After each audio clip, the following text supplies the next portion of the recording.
to the LEC, where I'm joined by Upset to preview G2 versus Excel, two teams currently undefeated. Upset, thank you so much for joining me, and obviously congratulations on your win versus SK Gaming. Thank you. So, I'm not gonna ease you into this one because we're starting with your clip, guys, and you're pretty much front, right, center on this one. So right here, we obviously have Fnatic, and their main objective right here is obviously trying to go for the dragon that's spawning very soon onto the map. And what I'm assuming is going on here, and you can tell me if I'm wrong, is like your team is pretty much bleeding into enemy territory, trying to regain vision so you can possibly fight on this one. Now, my take usually on Jankos is that you mainly want that mid lane wave, right? This is why you're most likely going into mid lane with Humanoid to push this wave, which goes a little bit wrong because Mikyx finds the Winter's Bite on you. So talk to me a little bit behind this fight. Well, I think this is just like a very basic mistake we did as a team, which probably shows that we have to get back into it a little bit more. And I'm the victim of it because in the communication we are talking about contesting this next mid wave, because basically whoever has mid control, if the dragon isn't spawned yet, is like if the enemy team gives up mid push or has a wave in mid, they can just keep pushing. And so we're talking about entering through three sides, right? Well, if no one is contesting this wave. Oh my god, you can also draw perfect. Okay. If no one is contesting this wave, then the enemy team could just run down. Feel free to draw. If no one's contesting this wave, they could just run down mid if like no one is here. So then you would lose a lot of towers, and it's usually not worth it if it's not like a very important dragon to open mid like this. So everyone should try to get this mid wave together. But we said we're going to contest it, but people are completely in a different position than what they should be when we want to contest, which should probably make me believe that the enemy team can engage on me. But it's also like they don't see us, so maybe if they engage on me straight up, we can win the fight. But I think they're just stronger if they engage. So even if we're hiding somewhere, they are still happy to take the fight. And our Zinza was probably doing Grump at this point. And I wasn't aware because we were talking about contesting it, and Mikyx just jumps in and hits a really nice Q, predicting my movement, and yeah, now it's just fucked.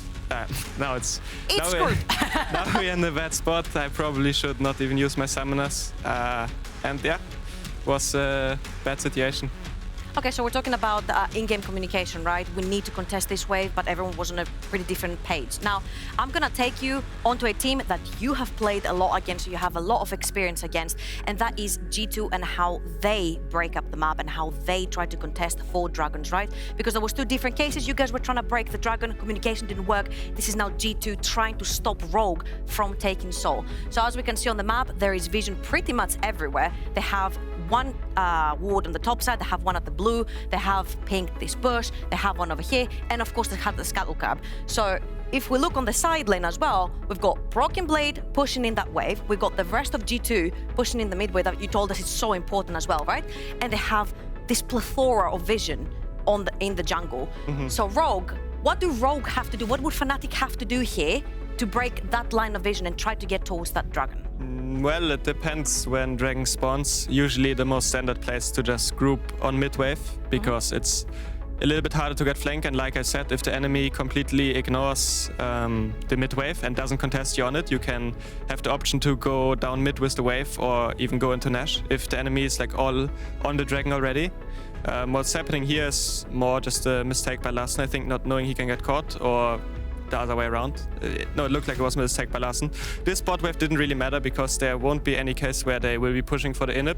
So basically what Rogue is doing right now is exactly what you're supposed to do. What we wanted to do as well, but we were not in position, but they were just grouped up, went down mid, and then they enter as a group because they also have a teamfight comp where no one really wants to flank. Maybe if somebody wants to flank, somebody could be side and trying to sneak in and get a good position.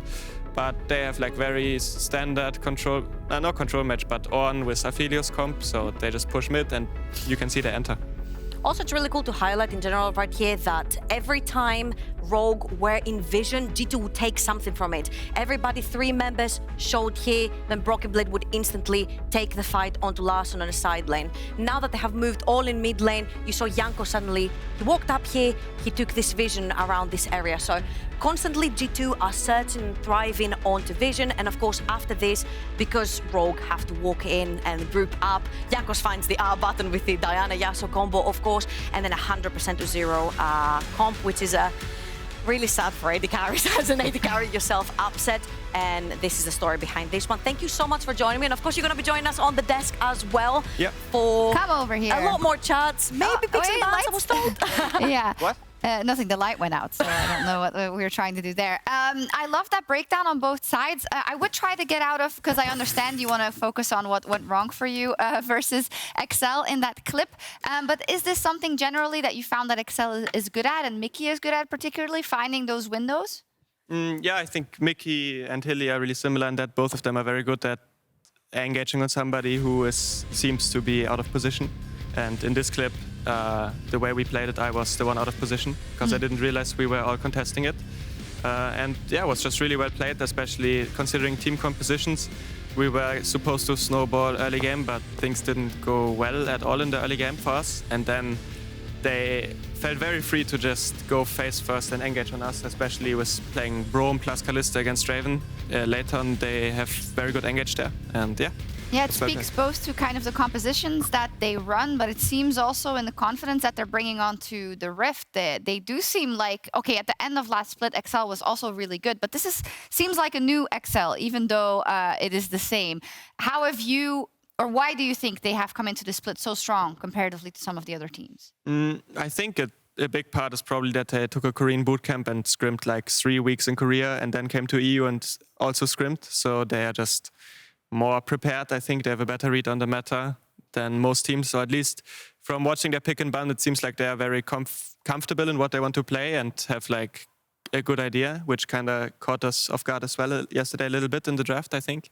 So yeah, I think they're just already a step ahead in terms of being good as a group, which is really advantageous when it's the start of the split, of course. Yeah, it's kind of logical as well, right? But I guess you give up the rest that you could have in the middle of the season in between for going to Korea and bootcamping and then getting all that knowledge from there. We see G2 here. Yesterday they played an insane draft upset. What did you think of G2's draft, and can we expect that again today? Well, it's very conditional on the enemy approach to draft. That there's a Swain bot is more likely because of the Senna. I mean, you can also play it without the Senna with a normal support, but I think because it was Senna and because Targamas likes to play a lot of different champions, which includes Swain, it was picked. And Diana Yasuo's a staple for this team because Caps and Jankos really like to play this combo, it seems. I'm not sure what was banned exactly. And then Yon is just Yasuo's brother, so he had to show up. Yeah, I mean, they have some bad blood, but we won't talk about that. One killed the other, but it's fine. It's fine. So we did talk to BrokenBlade and PGL yesterday, and he was saying how he loves scrimming Excel, and they have a really good scrim relationship. Is that going to give us a great game then, Trouble? Probably. Hopefully. Because if they love scrimming each other, you usually want to play a lot against each other. BrokenBlade loves scrimming them. I don't know. Exactly. So. Yeah. I want to ask Upset after this one as well. I feel like they're going to give us a banger because BrokenBlade loves playing against Finn, I'm assuming, and Excel as a whole. So I hope they give us a really fun top lane matchup. But coming into scrims, when you really enjoy playing against a team and you think you learn a lot from them, do you actually request to play more scrims further down the line with them? Yeah, I think if a team plays like really bad in scrims, usually you don't want to book them again if you have other options. And the same goes if you feel like a team is giving you quality games, which is rare, usually. Oh, no. Of course, it's really nice to keep them as a scrim partner and book them as much as you can. Yeah, BrokenBlade also was talking about how do you keep kind of your level up if you're doing so well. And I think this is something that goes for you guys as well, because you had a really good spring season. But sometimes it's hard to find, I guess, things to improve on if things are going so well. Do you struggle with that as well? No. No?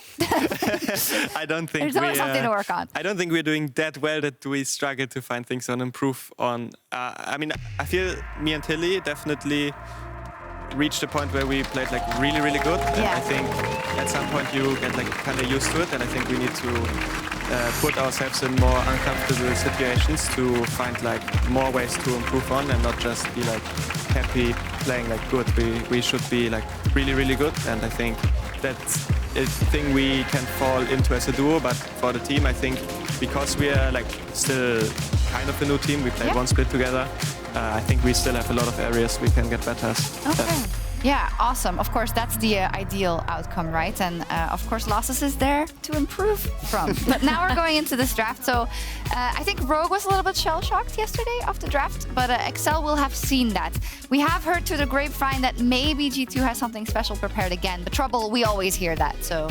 yeah, okay. G2 are always coming in with something new and spicy. Now, I don't know if it's new and spicy to G2 or if it's new and spicy concerning the meta that we're in right now, which is not necessarily very basic because people haven't figured it out yet, so they're trying new things as well. So the Diana Yasuo wasn't so new, but pairing up both the brothers with a Diana was a little bit new, putting the Swain down bot lane as well. Yeah, upset again, the bot lane is getting heavily targeted in these picks and bans.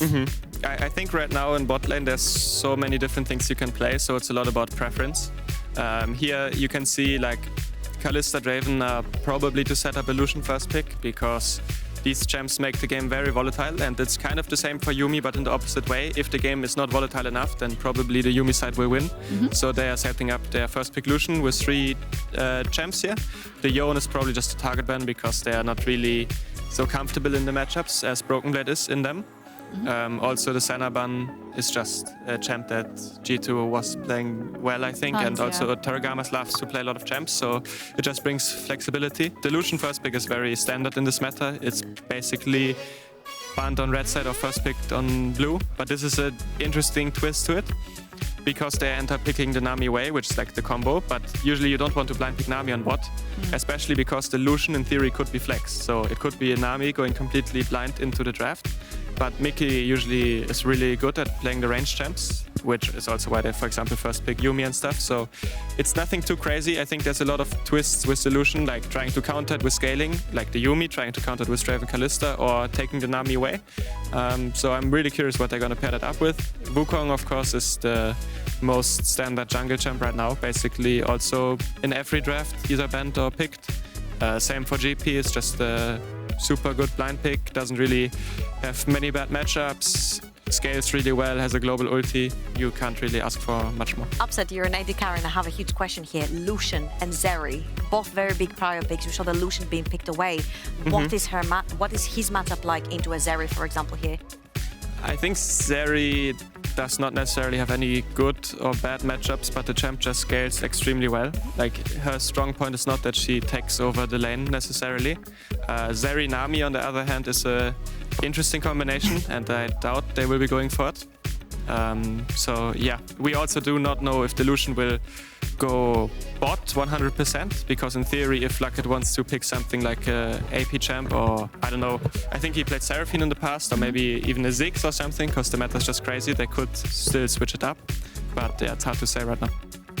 Yeah, super interesting if it will be a flex or not, and maybe if they find a way to make the life for the bot lane very hard. Now, as you say, that they did first pick the Nami, which could be exploited. I feel like what is really interesting right here is we have talked about the importance of early game aggression and early game prowess, and they have locked in both the junglers here, both Jankos and Markoon, 2 of the most bloody early game junglers we can have. You know, Wukong sliding in, especially after level 6.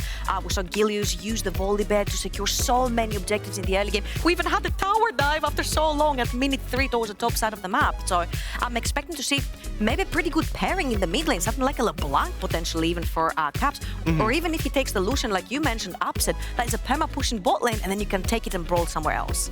I mean, Caps definitely is super good at champs like Ahri and LeBlanc too, which match really well with the Volibear, but maybe they want to go for more of a scaling kind of champ on mid, because they have the Lucian AD carry. Right now, enemy blind picked Ezreal Nami, so we could see a Pyke, because Targamas really likes it, but they could also opt into a little bit more utility for the team, because you don't necessarily have to punish the Nami Ezreal as hard as if you would have to punish a Lucian Ezreal, Lucian Nami, because of course they don't synergize as well. And there's the Ahri, like I mentioned, this has been like one of Cap's staples. And now Targamas will have a funny champ, which he does always. Carrier played Camille today, I think. So I mean, Targamas has a lot to choose from. Yeah, seemingly endless. It's the best part of his day, I think, to have like a champ and smile to himself. Yeah. The best part of our day as well. Oh yeah, of course you can also go for range support, because the other range supports also work with Lucian's passive. So even though the Nami is of course the best one with Lucian, Lulu also works, and Nami's not really the best support with any other champs except Lucian. So it's like both AD carries have like a more suboptimal support. But right now bot lane is so much depth in terms of what you can play. So I think it will be very explosive because probably both of them are not super prepared on it. And there you see the Twisted Fate. Played it on day one as well, Nukeduck. You don't like it? Twisted Fate is a little bit of a sore spot for me, especially when you have an Ezreal down the bot side of the map. You're like, are you really going to play for the Ezreal lane? Are you really going to play for the Gwen lane that just wants to scale? But Nukeduck is one of these players that will pick the Twisted Fate no matter what. I feel like if we look on the left side, Jankos and Caps playing the Ahri and the Volibear have a lot of brawling potential, right? I feel like whichever stun lands first, whether it's the taunt from the Ahri or the gold card from the Twisted Fate on that 2v2, you have a lot of brawling material right there. Yeah, Upset, they say, obviously draft is always very important, but it's maybe even more important right now. Based on the draft, who do you give the win to?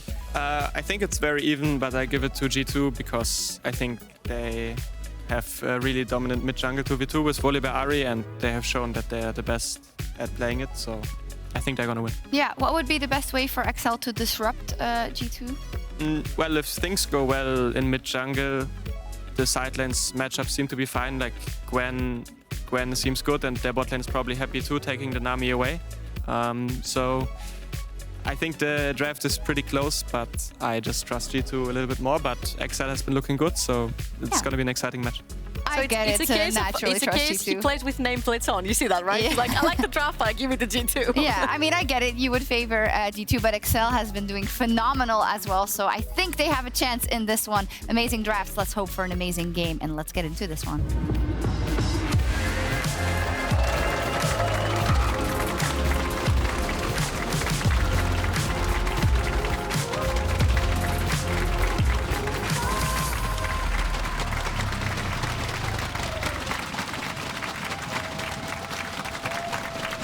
One team's undefeated streak will end today, if you can call 2 games a streak. You can. More of a, a small hurdle, a little step Call towards it a walkway. A walkway? A street, perhaps, A street, rather than a yeah. streak. True. Will they turn a corner and go a different path? To or will losing. or will they continue on their winning ways? It's a good one, Vedi. Victory Road, perhaps. It's Vedi, by the way, not Cadril anymore, just Hello. in case. We are both British, but we are in fact different people. That you are. Or was it Cadrelius the entire time, and now you've taken the costume off, and you're Vedius? It wasn't. It's been a long day, hasn't it, Medic? Yeah. Look, man, I've cast a lot of games of League of Legends this weekend. This is Shout my out to Medic. He's been doing the whole day. I will say, both these teams undefeated. Both of them have played 2 games on the blue side so far. First game on the red side for XL. G2 still on blue, and from MSI we know that blue side always wins. So expecting G2 to go 3-0. Well, Upset has his vote of confidence towards the G2 side. Yeah, and I'll kind of agree with him. I think that some of the other things to think about is we're on a very teamfight-focused meta. The first thing I noticed was that there's a lot of single damage across both sides. Of course, the small exceptions are things like the Wukong and the Gangplank ultimate, but it is that GP ultimate that I think really changes a lot in these teamfights because of how much disruption it can provide. And when I saw the Aphelios hovers, I was a little concerned for XL because the low mobility, the relatively short range, depending on what guns he has, can make those teamfights very difficult, and I think that Patrik going for the Ez gives him a lot more flexibility when playing into this. So range, I think, is going to be a big deal, especially once Twisted Fate gets the rapid fire cannon and Ezreal has the poke combined with the Nami. That's going to be pretty lethal when playing around these objectives, and it's going to be on G2 to be able to find those engages, close that gap, and a lot of that responsibility will fall onto Jankos and Caps looking for a flank. So I do very much agree with Upset. I think these comps have a lot of room for skill expression when it comes to the teamfights. Neither are as straightforward as you would expect, but already in this early laning phase, XL off to a good start. You can see Mikyx still running the Electrocute on the Nami here, gives you a little bit more lane dominance. The reason we usually see Lucian alongside the Nami is Lucian's passive. When you are shielded, healed, or buffed by an ally, your double auto attacks do more damage, right? So you dash forward, you get the Tidecaller's Blessing from the Nami, you do more damage, and then Nami procs the Electrocute because you're hitting with her buffed up spell. You can still do that on other champions as well, just because you don't get the extra bit out of the Lucian passive. We can see here Patrik put a lot of hurt down onto Targamas just by jumping in and getting that Tidecaller's Blessing damage out. Yeah, and often Ezreal lanes are the weak side, but you can actually see how aggressive Patrik can be when paired up with things like the Nami. Nami actually very good at harassing in lane, and we see similar things with Ezreal Karma, for example. Yep. A lot of push, a lot of poke, and the problem with Lulu, especially at early levels, is it can be quite difficult for her to really trade back. So XL leveraging the strength of their 2 versus 2 very well, gaining small advantages, but we need to draw our attention to the jungle, and thank you, observers, for highlighting this. Jankos does have a level advantage here. Markoon gonna sneak in. Looks for the smite, does get it.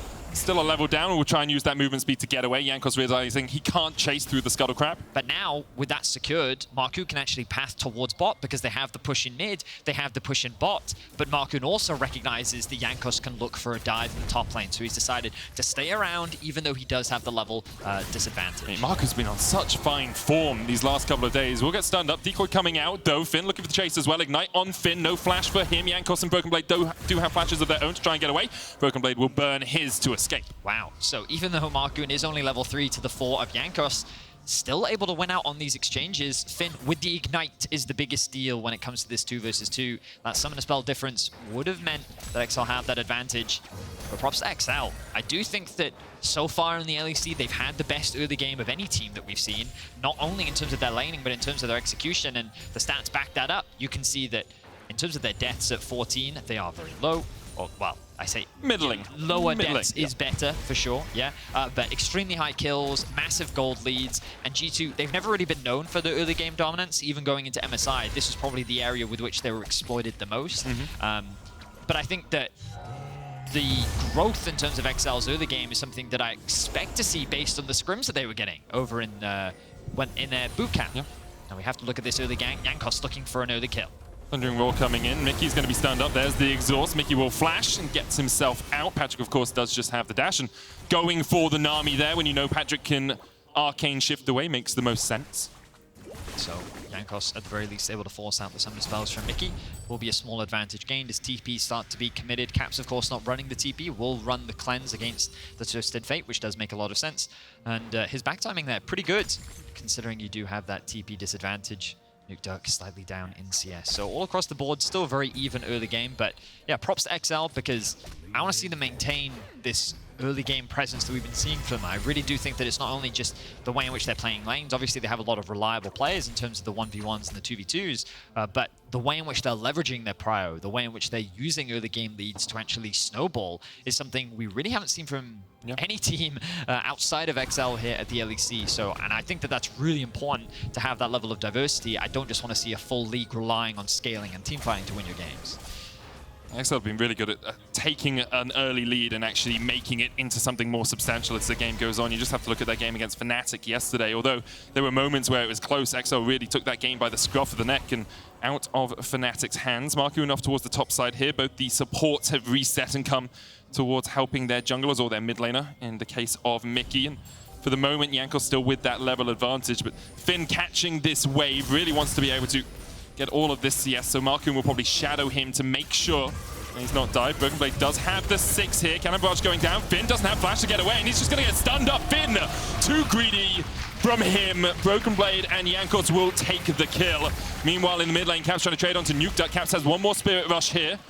Nukeduck continues to trade in. Spirit Rush away. Flash for flash could be burnt. Wild cards about to come off cooldown, but Nukeduck instead says, well, I don't know where Targamas is. There's the charm. Caps no mana now, though. No corrupting potion either for him to get more mana out of this. Where's this flash gonna go? Flash forward from Targamas for the slow. Dodges away. The ignite is ticking, and Nukeduck will tick down Targamas with the second kill of the game. G2 doing a good job of punishing XL's early aggression. The reality here was that Finn did not have level 6. He must have been so close to securing it. But if he had, that fight could have swung heavily in the favor of XL. G2 taking advantage of this very narrow window in order to get that first blood. And on top of that, they found themselves another kill down towards mid lane. Caps interrupting Nukeduck's ultimate as he tried to collapse in the top lane. Everything going right for G2 in this early game. And that first Destiny can be a game decider. Obviously, Nukeduck will have it back off cooldown in about 2/3 of its time, so he does have another opportunity to use it, but if you can shut down the ability of that Twisted Fate to roam around early, it can do a lot of work. Patrik looking with the damage here onto Flakked. Flakked already 6, though. Level advantages across the board for G2 means they are just able to bully out their opponents. Patrik hits 6 as the wave crashes towards his tower. We are 7.5 minutes in. The Herald literally just spawning. XL already on the objective. G2 going to go quick back. You have to keep your eyes on Targamas. Look, he's already making his way up towards the Herald, and it looks like Flakked. Okay, for now, he's not doing the same thing, but Jankos, he has full information as to what's going on again. Level advantages here. BrokenBlade level 7, no ultimate just yet. Nukeduck looking for the stun here. Finn in the control warded bush, but G2 should have control over this. You can see Mikyx trying to work his way up from the bottom side. Both the supports only level 5 right now. Level 6 on either of them could change a team fight. Mikyx's going to try and maybe steal some XP from this mid lane. Would love to see how close he is to 6. If you just wait around the corner here, a couple of minions might be enough, but with the amount he's roamed around, yeah, he's still only half the way there. Targamas also helping push out this wave. But G2, they reclaim control. I was surprised that XL actually went for that, and there's level 6 now for Targamas. So as you already mentioned, G2, the level advantage is really across the board. This is going to force XL to slow down. So while we were praising XL's early game, G2 doing a great job for the time being at matching them. And you may look at the scoreboard at the top of your screen, not quite reflective of the actual game state right now. Is there an echo in the game? Just chrono breaking us? We will get that rectified as soon as possible. G2 do have 2 kills to 0 right now. They should have a slight gold lead. And Caps doing very well in this 1v1, building up CS advantages and really punishing in the isolated matchup. You can see Patrik getting an advantage down towards the bottom side, though, as Targamas has been roaming around the map so much. He's about 20 CS up right now, and this will be his second plate if he can take it. 400 gold at the deficit there, 200 in the mid lane. Top lane has to be looked at as well, with a slight lead for BrokenBlade. Of course, Gangplank makes money passively from just farming minions, as does Twisted Fate, so that balance is one we always have to look at. And it looks like the top board has been corrected for us. So about 1,000 gold between these two teams as we get to the 10-minute mark. Nukeduck here will spot Caps. Actually, spotted that he was in the bush.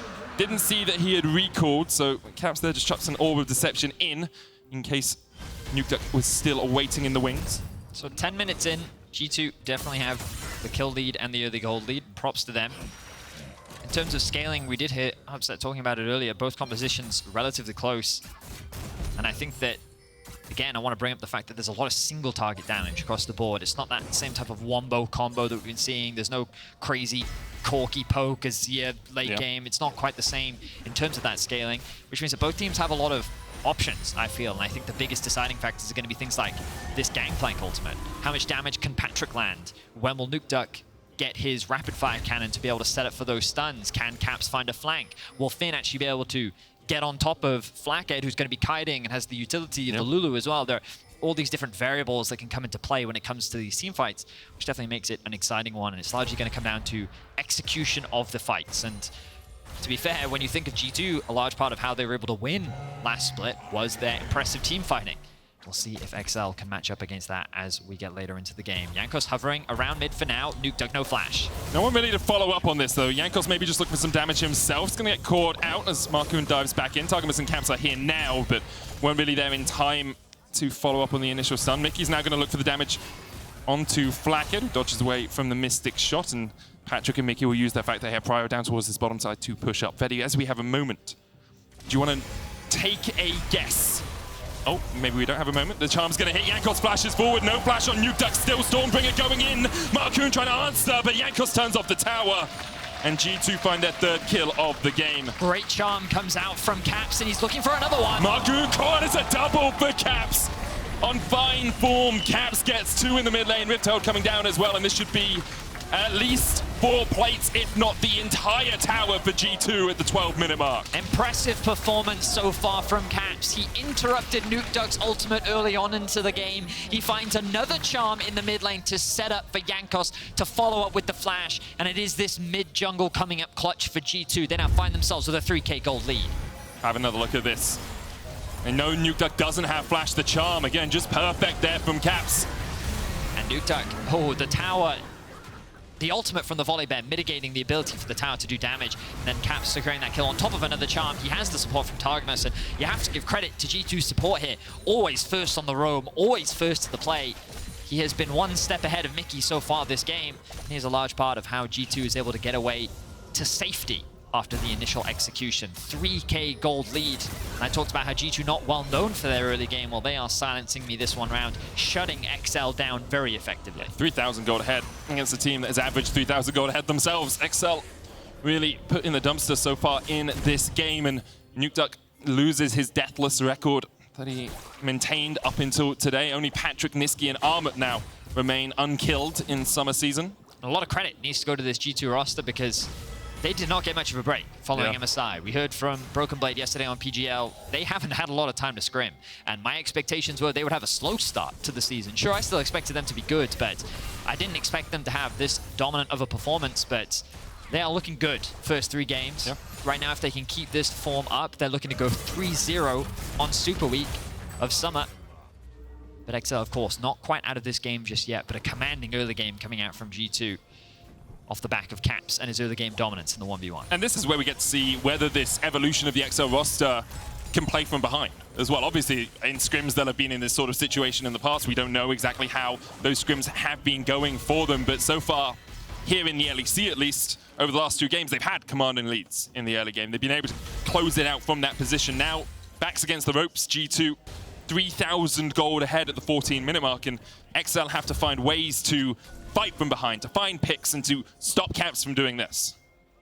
Problem with losing your mid tower makes it very easy for Caps to look for roams, and he's going to do just that. Cannon Barrage goes down. Finn, no real way for him to escape. Everfrost is used, but the charm once again connects. And Caps is everywhere. Yeah, very easy roam from Caps. He pushed the wave all the way underneath the tower. And again, look at Targamas covering the mid lane, roams up towards top, is immediately there. And XL now late on the cross map means that G2 is going to be able to secure that first top tower. Yes, they might end up losing this bot tower. FLICKR is just going to have to disengage, but it gives so much control. G2 are able to push in this mid wave once again and are in a position to be able to contest this next Drake. Yeah, they will lose this tier 1 in the bottom lane, but as you say, tower for tower and a kill is very much worth for G2. They get the mid lane prio as Caps catches that wave as well, and they can start to collapse. BrokenBlade, no TP though, and no Cannon Barrage means he wouldn't be able to join a fight. It's the big thing. G2 have invested the Ahri ultimate and the Gangplank ultimate. He's going to look to reset now. Actually, looks like he's just going to make his way down. Caps is keeping the mid wave pushed in, making it harder for Nukeduck to join the fray, but he does have his ultimate. But as expected, G2 not going to overcommit without that many resources. The Twisted Fate ultimate comes in for a potential collapse. Actually, XL committing to this. Flakked has the cleanse. He's going to try and turn it back onto Nukeduck. Everfrost did get the root down. Nukeduck just walks away, and it's a cleanse out of Flakked. All right, I like the proactivity there from XL, but a great response from Flakked. 1 versus 3. He's able to disengage from that one swiftly thanks to his cleanse, and no kills are given over to XL. That's actually a big difficulty of playing Twisted Fate into this G2 lineup, right? It's like, okay, we go top with our first Destiny. What happens? Oranges. He gets out of the stun card. Yes, you can Everfrost root to try and follow up, but he has that cleanse ability. And then Lucian, down towards the bottom side, has cleanse. Lulu has polymorph and wild growth. Like, where do you go? Who are you trying to find? The first Destiny didn't work because Caps interrupted it. The second one, he gets the cleanse out, but that's, you know, a couple of minute cooldown and he's back up for Flakked. Well, I think that the biggest thing about this matchup is Ahri can struggle to get priority against many matchups. She has to invest a lot of mana early on, especially in order to actually contest the wave. And her Q, until she gets a couple levels under it, really doesn't have the best pushing power. But against a Twisted Fate, this is one of the few champions, especially after one of the nerfs that happened to him quite a while back, can actually get that prio, and Caps has done a great job of just pushing, and every time Nukeduck tries to move, Caps makes it as difficult as possible, and the second he tries to, Caps is like, hi, I'm here, you want to try that? Okay, I'll interrupt you, I'll charm you. So it was a big confidence pick for Nukeduck to lock this one in and believe that he could actually look for these roams, and Caps has basically said, no, I'm not allowing you to do that, and it's given G2 so much more control of this early game. They're extending their gold lead now to nearly 5k. That's going to be another Herald in their back pocket. They've already taken 2 Adder towers down. They're looking for their 3rd as they begin to stack up in the top lane. The only difficulty for G2 is these Drakes that XL have been able to put under their belts. Hex Soul is on the menu for XL if they can find it, but they are going to be probably about 4,000 gold in the whole 3 minutes from now when that 3rd Drake does come up. Rift Herald now used in the top lane. But look at the mid lane once again. I'm going to bring the minimap up just because you can see that Caps is doing this every single time. He's keeping this constant pressure up so that he can either move up to join his team, but also give control over this side of the jungle to the rest of his team. It just makes the G2 top side that much safer, and it forces XL to have to deal with multiple points of pressure. G2 working very well around these 2 lanes, and so far in this early to mid transition, have very good control. Caps was in the shop there for a second. Cyclones away, Charm goes in as well. Good Everfrost, Orbital Deception, and the Spirit Rush used. Caps will escape without burning. A Summoner did have to use his ultimate. Markoon might look for Jankos. Jankos, of course, has the Stormbringer and can just run away from the lack of CC that XL demonstrate. So XL will buy a little bit of time. Interrupting Caps' back means that he cannot go and catch that bot wave. So farm will be lost. A small win for XL, and will give them a bit of tempo on the map to potentially threaten this mid tower, but without many members, unlikely to secure it. You can see a large wave does end up getting dropped, but G2, they're not going to be too upset about that. I mean, Caps is 200 CS 18 minutes in. I'm pretty sure he's farming well enough for the moment. And look at this, Void Staff second as well. You can see the triple Merc Treads picked up on the side of XL. Pretty common, especially against a Volibear with his stun, the Lulu, and against the Ahri Charm. The Merc Treads does make a lot of sense, so he's just decided to go for that early magic penetration so that he has that extra bit of damage. 2 items completed on the Ahri, as you rightly said. Very powerful indeed. And yeah, we've been talking a lot about G2. This really has been the G2 show in the early game. But when we think about XL, it's all about Patrik. He becomes that late game insurance for the team. If they're going to find a way back in, it's going to be this man in the bot lane to do it. Yeah, still unkilled so far in Summer. He has had some very strong performances. Just think about yesterday on the Kalista. He was in a really good position, and now we'll have to see how well he is able to play this mid game, because he hasn't really been threatened too much in the early game. There was that one gank down towards the bottom side and that burnt Mikyx's flash and tried to catch him out, but for the moment, Patrik is being free farming, and he can do a lot of work on this Ezreal. All Ezreals can, as Caps looks for the charm, dodge to the side. Tidal Wave used as well by Mikyx to disengage. Good sidestep there from Patrik. He doesn't burn the cleanse or the flash. A lot of confidence there, as Caps was the one chasing him down. But as you rightly said, Patrik is going to be that guy that if anyone's going to carry, it will be him. He's continuing to scale up on the Ezreal for now.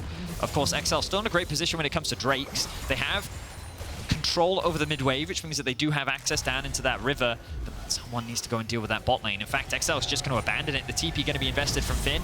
They want to secure this Drake. Their win condition is very clear. If they can get themselves that Hextech Soul. Now look at G2's response. They're saying, we don't need the mid... we don't need the river control right now. Let's get mid control, and now look at how they gain more access into XL's jungle. They're the ones that are fighting for space. They're feeling very confident, and this is where Patrik's poke is very important. Can he land it, or can G2 find the engage? Caps, no ultimate. Jankos pops the Predator, looking for something. No real vision for XL. They're just chucking skills at random to see if they can find someone. Dragon started. Control ward in the pit by Jankos. Stormbringer in. Could get him into the middle of that. Caps, Spirit Rush still not off cooldown. Patrik trying to put the damage down. Cannon Barrage being used as well. He jumps away from the culling. Flakked takes a bit of chunk as Finn and Markoon are still in the pit. The Cannon Barrage dodged safely there by XL. Nukeduck looking for the stun card, but Jankos steals it. Stormbringer in, jumps out, dies. Finn will fall as well, and now Patrik has to get away from Flakked, just survives. XL split, Nukeduck down. Caps, you're gonna go for it. Patrik looking at the damage, but Caps takes him.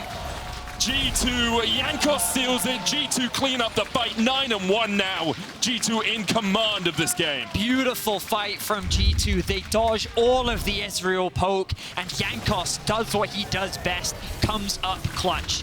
Look at the patience here from G2. They know they don't have to overcommit, and the Gangplank ultimate is used to kind of separate XL. Look how the 3 members on the right-hand side are forced to disengage, while 2 are left isolated in the pit.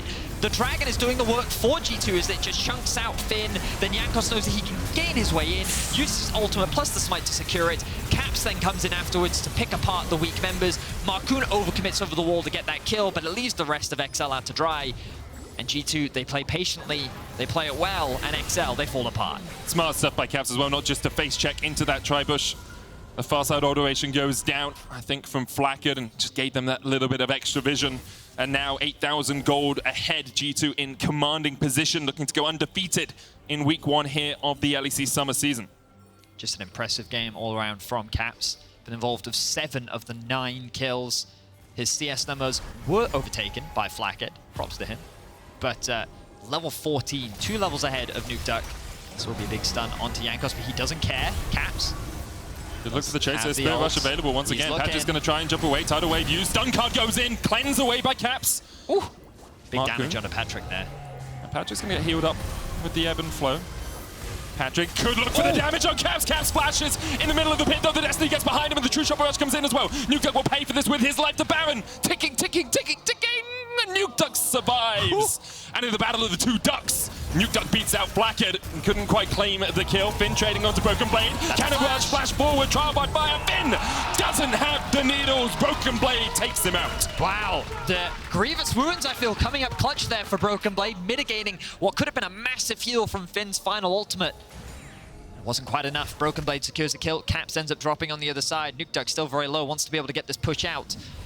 XL, props to them, still looking for picks, still trying to fight their way back into the game, but the goal difference is still very significant. 6.5k is the lead that G2 have right now. That will be Caps' first death of the game. Just when you think that there's a big positive for XL, it ends up falling apart. So let's have a look at this. The cleanse a little bit late there from Caps, ends up taking a lot of damage. Patrik the same in exchange. Then they decide, let's commit onto Markoon, and props to Patrik. We talked about him being the superstar, but look at the damage he's able to get out onto Caps. He then flashes over. Nukeduck with a very good ultimate to predict where he's going, then flashes away to safety. And then you think, oh, Sunshine and Rainbows for XL. Maybe they could even threaten a Baron here, get another favorable fight. But in the bot side of the map, we saw a big solo kill going in favor of BrokenBlade.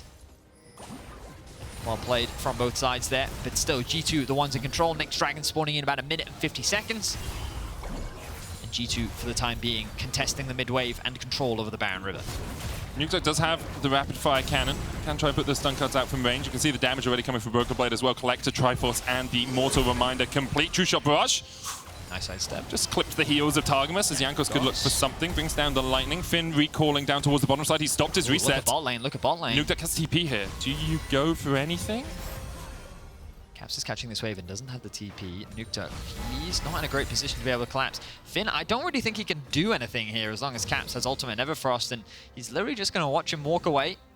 All right, but they know exactly when he walked away, Vedi. True, but Finn's going to walk over a ward, and now Caps is going to be like, oh. Oh, Finn's now. Caps has gone for the long flank. And the Caps is actually going, oh. That was a juicy bit of Gwen down towards this bottom lane. Caps looking for the Everfrost. Hallowed Path comes out. Hallowed Mist. Trade coming back in, and Finn is able to dodge his way away. The Destiny, of course, dissuading Caps and BrokenBlade from going any further. Ultimate comes out from Patrik. The build is now complete on him as well. If he's given time to poke, it can be pretty deadly. Can stop the engage potential from G2. Definitely, but again, it comes back to this Gangplank ultimate and how much zoning power it can offer when it actually comes to the engage from G2. Patrik is lethal if he's left uncontested when it comes to the poke, but the moment that Gangplank ultimate comes down, you can't ignore it. You can't just tank it up. It really does hurt.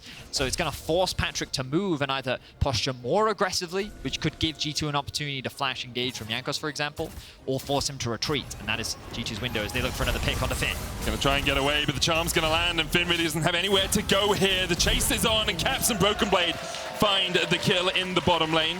And the problem is, XL, they can't get any cross-map because look at how deep this play is. Look at how much vision control G2 actually have around that bot side of the map. All of these deep wards invested to just limit what XL can see. They're able to find themselves under the pick, and now XL is forced to respond because the risk of a Baron is real, but perhaps they know the Jankos is on the Drake. Are they going to try and force this? It looks like they're not. Nukeduck's going to back. I thought that was why Finn stepped up in the end. Like, it's like they're all at Dragon, they're doing it right now. I can step up and clear this wave, and then Caps and BrokenBlade obviously just waiting. XL perhaps had a brief moment where they could have immediately rushed towards the Baron, but with Hextech gates, it's a bit difficult to do that. That was close. Obviously no vision there on Flakked, so that was just blind from Patrik. I mean, the good news for XL is they're able to get a bit of vision down towards the Baron. They can reset, replenish their vision. You can see 3 items finish Nukeduck, means that his long-range stuns are now an option. And Lifesteal coming out for Patrik, definitely going to help him in the event that he does take a little bit of poke. But XL are continuing to get stronger, but the gold gap is very significant. BrokenBlade is becoming more and more of a problem, and Finn really feels irrelevant at this point, especially when it comes to these fights. I'm not sure how much value he's really going to be able to offer, and you look at the gold difference, you can see it's pretty dramatic. 4,000 in the favor of BrokenBlade. And you look at Flakked as well. Like, he's ahead of Patrik in terms of damage, and we haven't really talked about, in terms of gold, sorry. We haven't really talked about him too much, farming up a Storm at over 300 at the 27-minute mark. Very impressive by him. Been funneled a lot of gold by his team, of course, but after the early laning phase where Flakked was kind of left on an island, felt like it was going to be the Patrik show, and that's 2. He's looking for more as he jumps forward, and that's the damage that can come out from an Ezreal here. Tidal Wave used as well. Camp's going to go up and eat the honey fruit. XL trying to get in some vision control, but just a couple of Mystic shots is all it takes from Patrik. So this is exactly what we were talking about earlier. If XL's going to come back into this game, it's off the back of Patrik and him landing those skill shots. Around the Dragon, G2 did a great job of ignoring and avoiding that damage, but around the Baron, Patrik is feeling way more confident. You saw he landed every single Q onto Caps there, forced him to immediately disengage. And look, he's going to continue to land this poke. Ezreal is so scary later into the game, especially when empowered by an enchanter. Even at this deficit, Patrik is the win condition, is the person that can save the game for XL. It's his most played all time. Doesn't have the best win rate on it, 21 games. Only a 30% win rate, but obviously Patrik has never really been on a team near the top of the table. Well, there was Origin. There was Origin. That one final that he was in. That's true. But I think Patrik for a long time has been regarded as a very talented AD carry. I mean, last split, he was even in our top 3 All-Pro. Yep. He's someone you definitely can't afford to underestimate. But of course, he is playing up against Caps and the current LEC champions of G2 Esports, a team that knows how to play with the lead. They're in a confident position right now, and it's up to them not to throw it away. Dragon spawns in about 2 minutes' time. Baron is, of course, up and available. You can see what I like to call the light bulb, as XL have drawn a lovely little light bulb for us in the topside jungle. A lot of vision invested to make sure they can maintain control. Obviously, a lot of these are zombie wards, as they cleared out the vision invested from G2. But the dance begins once again. Nukeduck going to quickly go back to base. Right now, doesn't have the teleport available.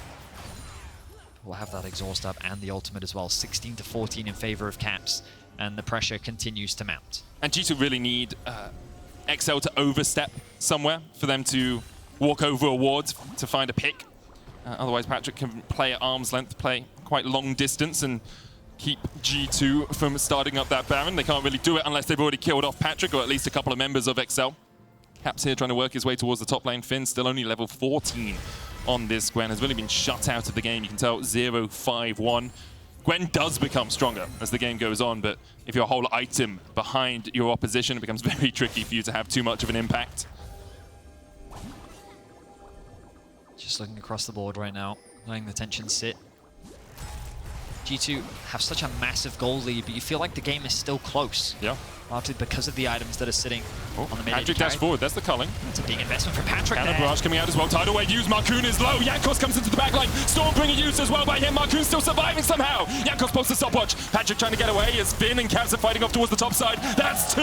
Flakked takes them both. Finn trying to trade onto Cavs, but Cavs has the Spirit Rush still, and the rest of G2 can close in. Patrik and Mikyx have to do everything in this fight if they're able to find anything. Perhaps they can find the game or some semblance of hope for XL, but Finn, he tried to fight against Caps, and the rest of G2 do not like that one. Sjokz, he will fall. Patrik, though, sees all of G2 low, and maybe he can hold them off from doing this Baron.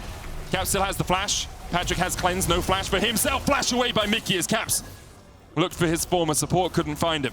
And I think that it was Patrick's mistake there that opened the window for G2. He E'd over the wall. I believe it was over the wall, but it was aggressive nonetheless. Yeah, E'd forward here. Yeah, and you can see that without that available, Markoon then tries to body block him. That puts him in danger. Patrik is forced to flash to safety, and Jankos sees that as a window to engage. Has the stopwatch to buy time, allows G2 to reposition, and Caps is getting bullied out by Finn on the Gwen.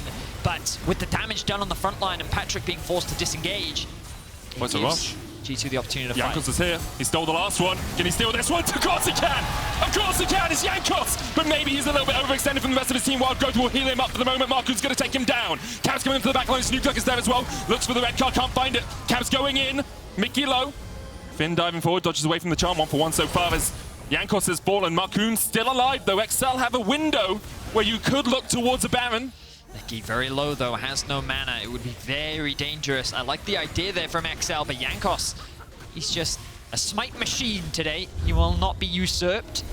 I'm gonna get a quick look back at this. So XL in this brief window was able to rush this one down. Jankos walks up, smites it, steals it away. Look at the barrel here from BrokenBlade. Immediately chunks out Nukeduck, but a great Everfrost buys his team a lot of time to get that initial kill onto Jankos. Then when Caps joins the fray, Nukeduck is isolated. A good culling coming out from Flakked means that XL's forced to disengage, and while Finn did invest the TP, he wasn't really able to offer much else. Not the easiest game for Finn to play, but he definitely has struggled.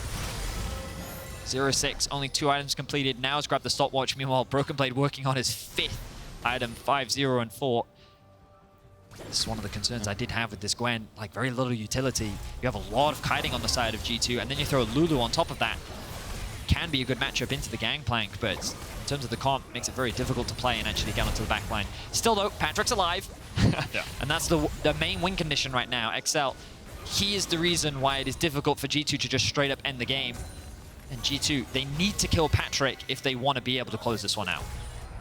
And on the other side, XL needs to kill BrokenBlade, Caps, and Flakked to close this one out. Flakked's still unkilled in this game. 700 gold bounty on him, 4 items complete. After a laning phase where he was kind of left to dry by his team, where he just had to give up waves.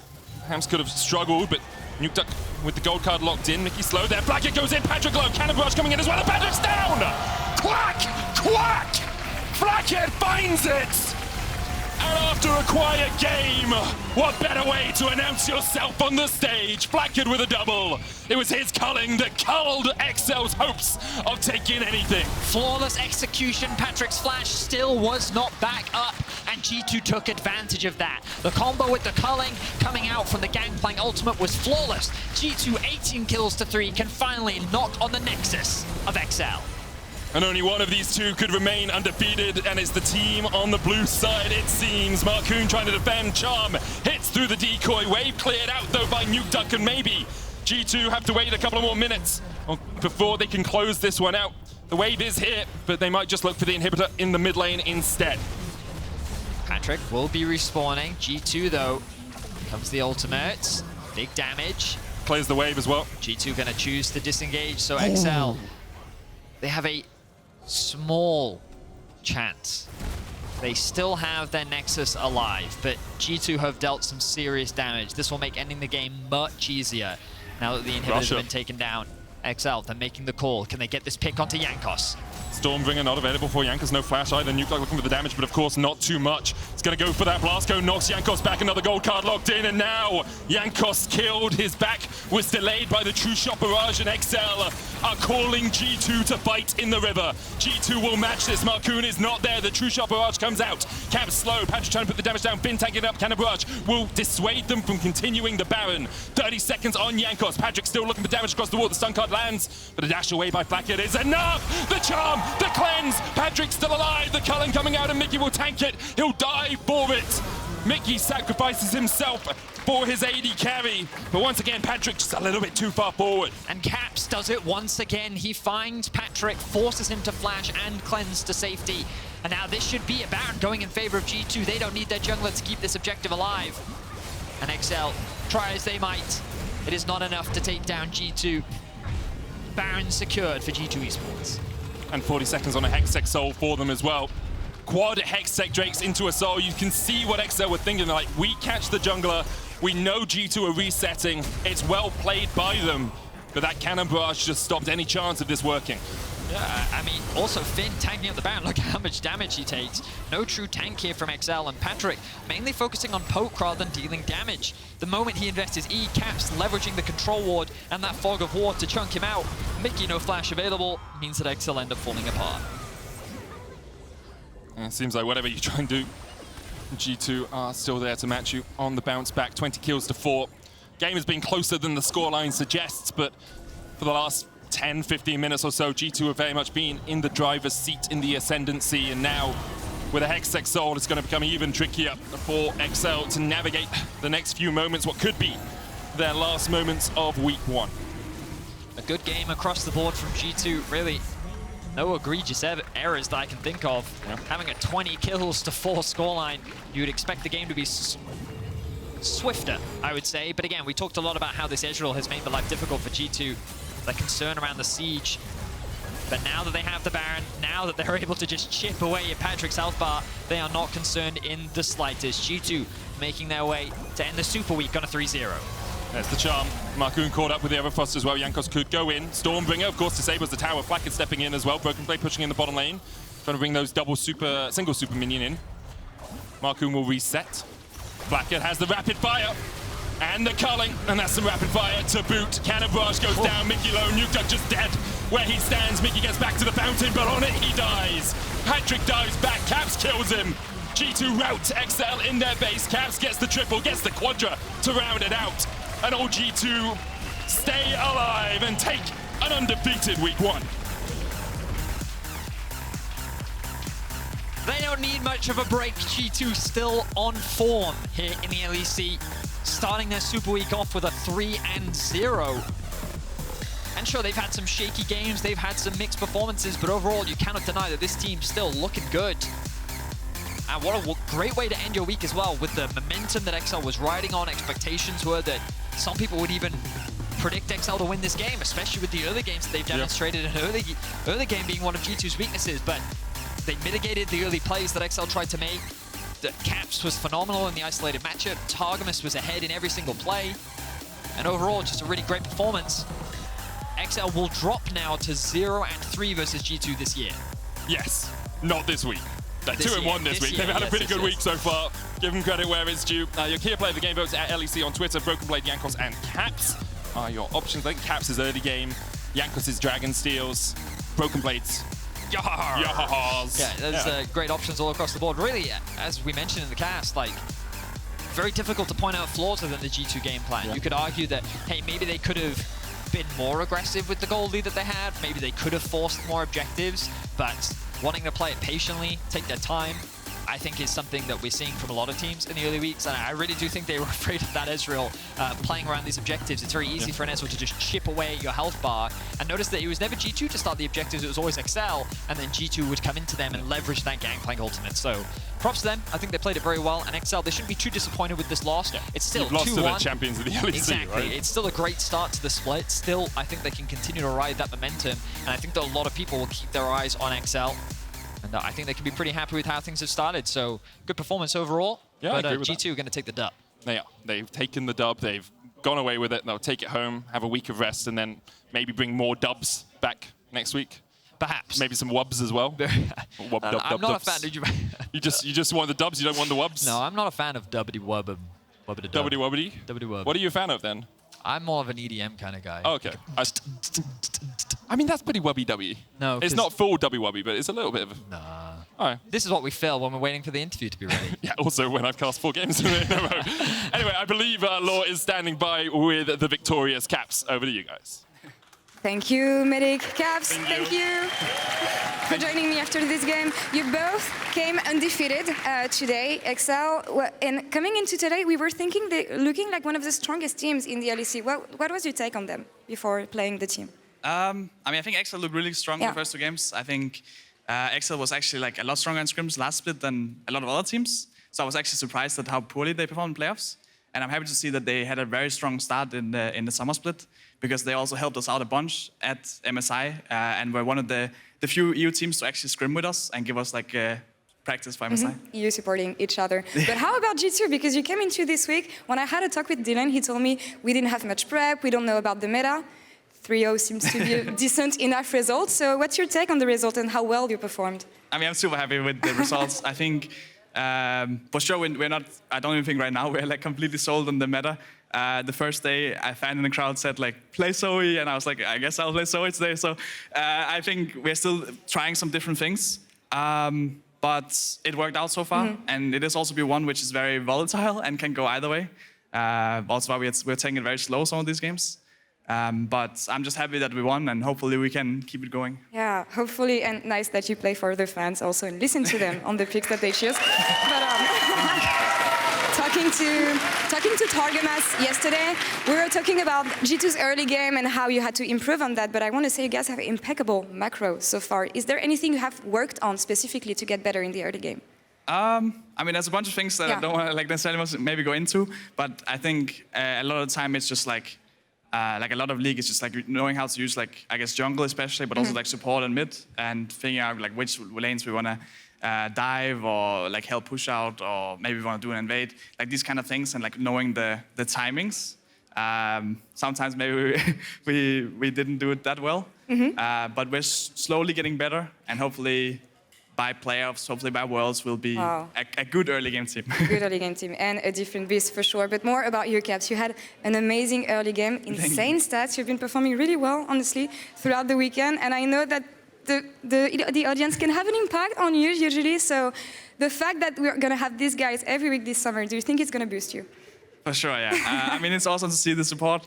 There was even some Dark Passage fans today from my first stage game with actual fans. So it took me back to the old days, and it's just awesome to have the support from you guys. It just makes it so much better. The last few years have been a bit sad, but this year we're stepping up our level, and with you guys cheering, that's just amazing. Wonderful. And we trust you guys to keep on giving him ideas for picks later, because we know how crazy your drafts can get. But Caps, thank you so much for this interview. Congrats on the 3-0 this week so far. And back to you guys in the studio for more on that game. You guys are the real heroes.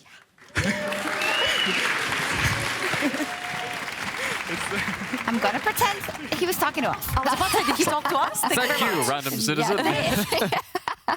Oh my gosh, he's so precious. Like, protect him at all costs. Just that's my Nymaera approved Ahri player. That's your Nymaera that's my guy. approved Ahri. That's really great. Oh, just he's also the Kia player of the game, and that will make Nymaera very, very happy. I think completely deserved. It's true though what he said. He said I was a little bit sad the last few years because he's the kind of player that very much thrives on performing well in front of an audience. You know, when the pressure is highest, and you see it in his performance so far this week. And we saw it not just this week, but in playoffs too. It just seems like another breath of life, a second win has come into, not just Caps. Of course, he's one of the first and foremost people to speak about it. Whole teams looked alive through him, and it's great to see, you know, the Western GOAT back on form. Yeah, great to see Caps smiling. It brightens up everyone's day, but there's a lot more about G2 that went well. We thought this would be a hotly contested game versus XL, but they kind of set XL away quite handily. I know that you two have a couple of things you want to look at, and Nymaera, you want to start off by highlighting Jankos. Yeah, so I'll set up the pins so you can go knock them down later. Yeah. But then where it really started was right at the start, that setup, because we've heard a lot of people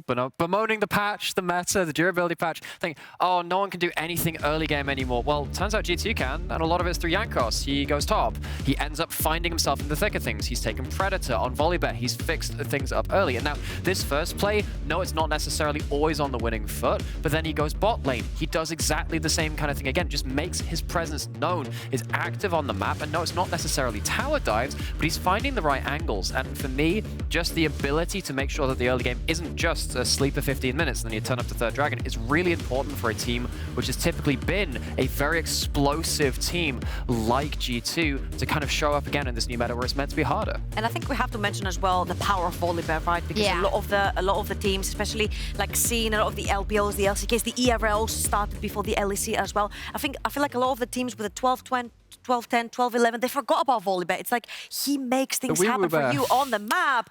And I want to highlight exactly how G2 use their macro, they use their Volibear, and they use Jankos in creating that pressure. Hello. She went too fast for the camera. Let's roll the clip and bring in the Telestrator because I want to show you guys that G2's macro has never been short of in the early game. And Caps mentioned it as well in his interview. He was like, very key points when you want to play fast-paced early game and use your macro is support, mid, and jungle. And that's exactly what G2 are doing right here. If I'm bringing up the minimap for you guys, you'll see that Targamas is already on his way to the mid lane. You'll see that Jankos is pathing all the way to the top side of the map. And most importantly, as I keep playing this clip, you'll see that the top lane matchup as Jankos goes towards the top side of the map, is a level 5 Gwen versus a level 6 Gangplank. Now this, right here, is the perfect window for BrokenBlade and Jankos to actually make a play towards the top side of the map. So what will Jankos do? He will clear the ward. He will not back out though. He will move in for that play. They will actually kill Finn here. They will even chase away Markoon because BrokenBlade gets a triumph, gets that extra healing from his W as well. But look at mid lane. While this is going on, Nukeduck is trying to ult towards the top side of the map. What does Caps do? He says, no sir, cancels the ultimate. But that's not even it. I'm gonna stop it right here and bring up the minimap as well. So as you can see, Nami has backed because she was in the mid lane. She's gone all the way towards the bot side of the map. What does Targamas do? We know that Targamas loves Storm. So he's like, you know what, I'm just gonna go towards my bot side, try to help my Lucian crash in the wave. No, that's not the case, because as he's there, he literally just stops and goes back to mid and tries to abuse the fact that Nukeduck oversteps his welcome, gets caught. You'll see that Jankos assists on that play as well. And here are the 3 key components that Caps talked about.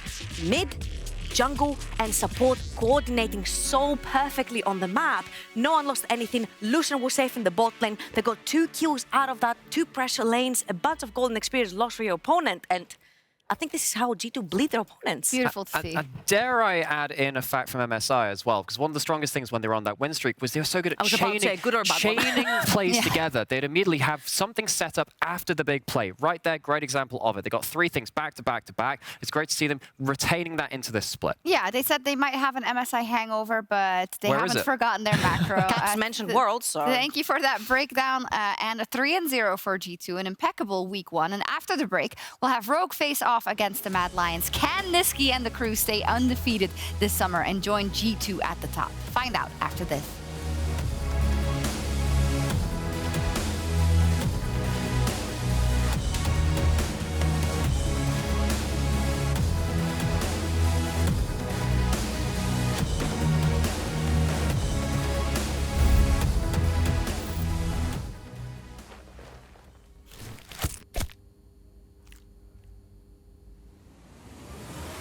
Even the biggest champ needs a break.